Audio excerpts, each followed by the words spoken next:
President Trump has signed a bill keeping the government funded and the offices open for another 2 weeks at least. Whether that is enough time to avoid another potential shutdown remains to be seen as this other fiscal cliff looms just before Christmas. Chief Congressional Correspondent Mike Emanuel is on Capitol Hill tonight.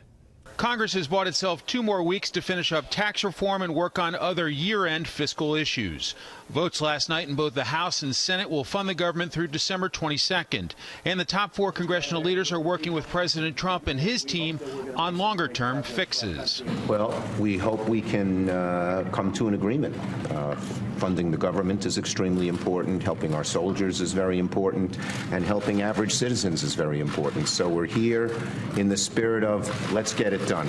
Lawmakers focused on national security say Congress must invest more in rebuilding the military. Senate Armed Services Committee Chairman John McCain called another continuing resolution, quote, disappointing and unacceptable. And many in the House agree. They do not want to look at the troops and say they're not funded and they're not getting their pay raise that we voted on earlier. Sources say congressional leaders agree on boosting defense spending but disagree on a Democrat priority, more domestic spending. White House officials say they're open to addressing DACA, those children brought to this country illegally, but that should be separate from the fiscal matters.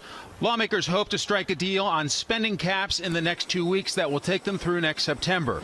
But they know they'll likely need to pass another stopgap measure while the appropriations committees fill in the blanks. It's imperative that we get a budget cap deal done, and most importantly, it's important that we get tax reform done for the American economy and for the American citizens.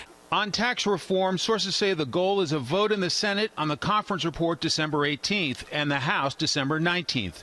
But Maine Senator Susan Collins isn't ruling out voting no on the final product if her key priorities get cut. A left-leaning group is warning up to 29 million U.S. households currently writing off donations, home loan interest, and state and local property tax deductions would lose out with tax reform. And the Wall Street Journal was first to report some of President Trump's richest friends are pressing for changes. They're worried their taxes would soar and that tax reform would be bad for his home state of New York. Brett? Mike Emanuel live on Capitol Hill. Mike, thanks.